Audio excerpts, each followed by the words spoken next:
প্রতিদিন সকালবেলা, সন্ধ্যাবেলা, ওয়া ইনদামা ইয়াযহাব ইলা ফিরাশি, আর রাতে যখন বেডে ঘুমাতে যেতেন হাত দুইটা এরকম করতেন, করে তিনি সূরাতুল ইখলাস পড়তেন, সূরাতুল ফালাক পড়তেন, সূরাতুন নাস পড়তেন।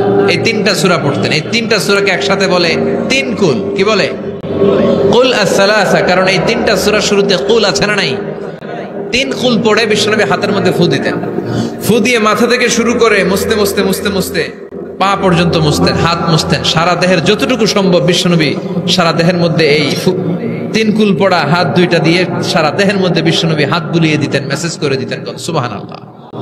সকালে, সন্ধ্যায়, আর রাতের বেলা বিছানায় গেলে। এটা protection from all the bad আইস। যত হিংসুক চক্ষু আছে, যত ভূত পেতনি আর শয়তানের অনিষ্ট আছে, সব থেকে আপনাকে রক্ষা করবে কে? এজন্য প্রতিদিন এগুলো পড়বেন। কি কি পড়বেন? এরকম হাত দুইটা মিলায়া সূরা ইখলাস, সূরা ফালাক, সূরা নাস, তিনটার বলে একসাথে তিন কুল। কি বলে? আজকে থেকে এটার আমল করা যাবে। মা আয়েশা যখন অসুস্থ হতেন বিশ্বনবীর কাছে যে বললেই বিশ্বনবী বলতেন, আয়েশা হাত দুইটার একসাথে করো, সূরা ফালাক পড়ো, ইখলাস পড়ো, নাস পড়ো, ফু দাও আর সারা দেহে মেসেজ করো। সুবহানাল্লাহ পড়েন। বিশ্বনবী একবার সেজদায় আছেন। কিসে আছেন? চিল্লায় কোন? সেজদা অবস্থায় লাদাগাতহু আকরাব, একটা বিচ্ছু পোকা এসে বিশ্বনবীর হাতের মধ্যে কামড় দিয়েছে। বিচ্ছু কামড় দিলে খুব আরাম লাগে না? হ্যাঁ, বিষাক্ত, পয়জনাস, ভ্যানামাস। বিশ্বনবী ব্যথা পাচ্ছেন, প্রচন্ড ব্যথায় বিশ্বনবী অস্থির। বিশ্বনবী বললেন, লাআনাতুল্লাহি আলাল আকরাব, এই বিচ্ছুর উপর আল্লাহর লানত। এটা মুসল্লিও চিনে না, নবীও চিনে না, কোন জায়গায় কামড় দিতে হবে এটাও জানে না, কিন্তু কামড় দিয়েছে, ব্যথায় কাতরাচ্ছে। বিশ্বনবী বললেন, লবণের পানি গরম দাও, আঙ্গুলের উপরে ঢালো। লবণের পানি গরম দিয়ে আঙ্গুলের উপরে ঢালতে শুরু করে দিল। বিশ্বনবী পড়তে আরম্ভ করলো, কুল হুয়াল্লাহু আহাদ আল্লাহুস সামাদ লাম ইয়ালিদ ওয়া লাম ইউলাদ ওয়া লাম ইয়াকুল লাহু কুফুয়ান আহাদ। পড়েন সুবহানাল্লাহ। এজন্য ব্যথা পেলে, সাপে কামড়ালে, বিচ্ছু কামড়ালে, বল্লা কামড়ালে, মধুপোকা কামড়ালে কি করবেন?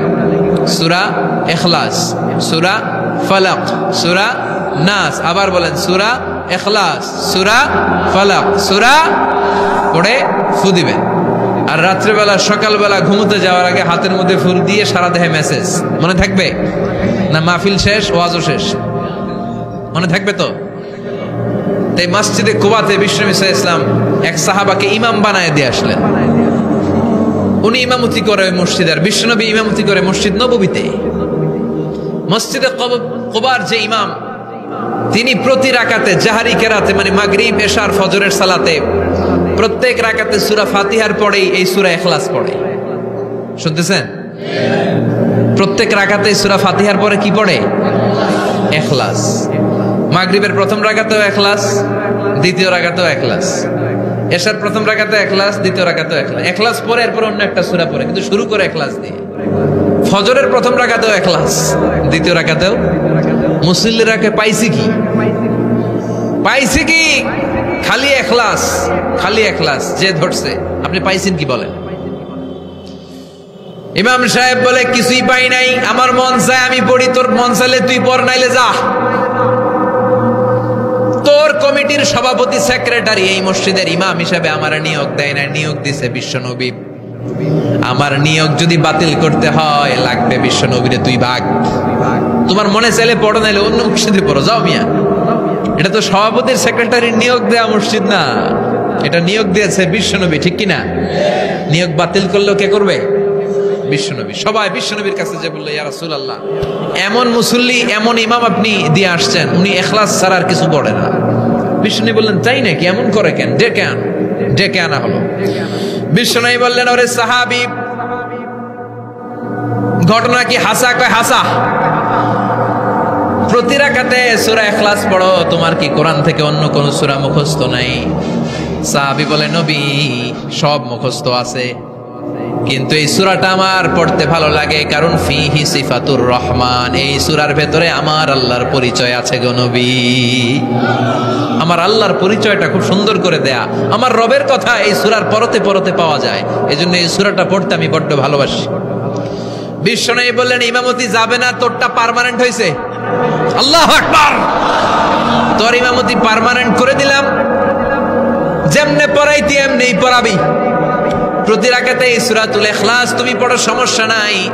এই যে তুমি সূরাতুল ইখলাস পড়ো, সূরাতুল ইখলাসকে ভালোবাসো, আল্লাহ বলেছেন এই ইখলাসের ভালোবাসার কারণে কিয়ামতের দিন আল্লাহ তোরে জান্নাতে ঢুকায়া দিবে।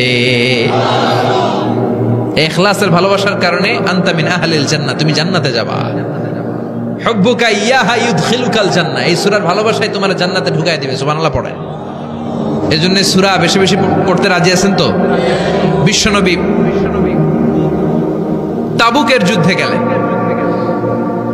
তাবুকের ময়দানে বিশাল যুদ্ধের ময়দান, বিশ্বনবী 30,000 সৈন্য নিয়ে গিয়েছেন।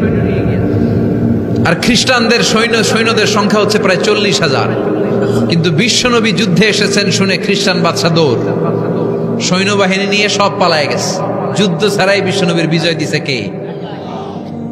বিশ্বনবী তো মহাখুশি, আল্লাহর শুকরিয়া আদায় করলেন। যুদ্ধের ময়দানে বিশ্বনবী দাঁড়িয়ে আছেন, হঠাৎ দেখলেন সাইয়েদনা জিব্রাইল আকাশ থেকে জমিনে নেমে আসছে। জিব্রাইলকে আল্লাহ তাআলা 600 পাখা দিয়েছিলেন। সহিহ মুসলিমের বর্ণনা, রাআ রাসূলুল্লাহি জিবরিলা ওয়া লাহু 600 জানাহ। 600 পাখা, কয়শো? 600 পাখা মেলে সাইয়েদনা জিব্রাইল নেমে আসছেন। ওনার পাখার কারণে সূর্যের আলো পৃথিবীর মধ্যে পড়তে বাধা সৃষ্টি হচ্ছে। অন্ধকার দেখে বিশ্বনবী তাকিয়ে দেখে জিব্রাইল একা না, জিব্রাইলের সাথে হাজার হাজার ফেরেশতার বহর। বিশ্বনবী বললেন কত ফেরেশতা এসেছে? কয় 1,40,000। সাইয়েদনা জিব্রাইল বললেন, ও নবী, আপনি যুদ্ধের ময়দানে আল্লাহর শুকরিয়া করেন, আর ওই মদিনাতে আপনার কলিজার টুকরা সাহাবী মুআবিয়া ইবনে মুআবিয়া আল মুজানি একটু আগে শেষ নিঃশ্বাস ত্যাগ করেছে গো নবী। বিশ্বনবী পড়লেন, ইন্না লিল্লাহি ওয়া ইন্না ইলাইহি রাজিউন। সাইয়েদনা জিব্রাইল বলেন, নবী, এইমাত্র মুআবিয়া ইবনে মুআবিয়া আল মুজানি দুনিয়া থেকে বিদায় নিয়েছে, আপনি কি তার রুহের মাগফিরাতের জন্য গায়েবানা জানাজা পড়বেন না? বিশ্বনবী বললেন, অবশ্যই পড়ব। সাহাবাদের মধ্যে ঘোষণা দিয়ে দিলেন, সবাই ওযু করে আসো। যুদ্ধের ময়দানে আল্লাহ আমাদেরকে বিজয় দিয়েছে, আর খবর পেলাম মদিনাতে আমার সাহাবা মুআবিয়া ইন্তেকাল করেছে। মুআবিয়ার রুহের মাগফিরাতের জন্য আমরা গায়েবানা জানাজা পড়ব। পড়েন সুবহানাল্লাহ। গায়েবানা জানাজা কি বুঝেন?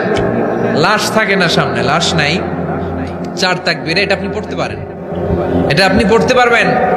লাশ নাই কিন্তু তার জন্য দোয়ার জন্য পড়তে পারবেন। জানাজা মানেই দোয়া, দোয়া লিল মাইয়িত। 4টা তাকবীর আপনি অনেক দোয়া করছেন এই মরা লাশের জন্য। এটা তো অর্থ তো বোঝে না, এই জন্য জানাজার পরে আবার হাত তুলে দোয়া করা লাগে আমাদের, কারণ কি দোয়া করছে এটা বুঝি নাই। বুঝলে কিন্তু আর লাগতো না, ঠিক কিনা?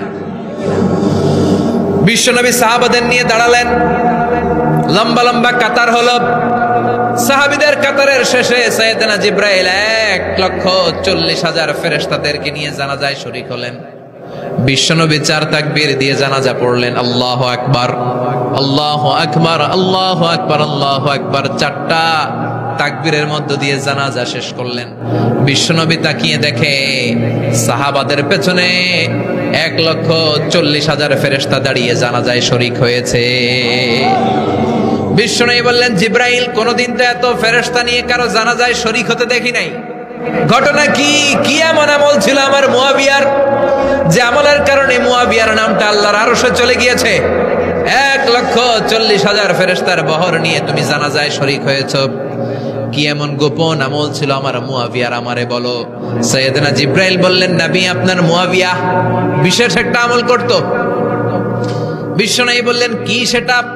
সাইয়েদনা জিব্রাইল বলে, আপনার এই সাহাবী কাইমান আও কাঈদান, জালিসান আও মাশিয়ান, উঠতে বসতে চলতে ফিরতে সব সময় আপনার এই সাহাবী পড়তে থাকতো, কুল হুয়াল্লাহু আহাদ, আল্লাহুস সামাদ, লাম ইয়ালিদ ওয়া লাম ইউলাদ ওয়া লাম ইয়াকুল লাহু কুফুয়ান আহাদ। পড়েন সুবহানাল্লাহ। উঠতে বসতে চলতে ফিরতে সব সময় এই সাহাবীর একটা অভ্যাস ছিল, উনি কুল হুয়াল্লাহু আহাদের উপর আমল করতো। বেশি বেশি সূরাতুল ইখলাস পড়তো। পড়তে রাজি আছেন? আজ থেকে বেশি বেশি সূরাতুল ইখলাসের উপর আমল বানানোর দরকার আছে না নাই?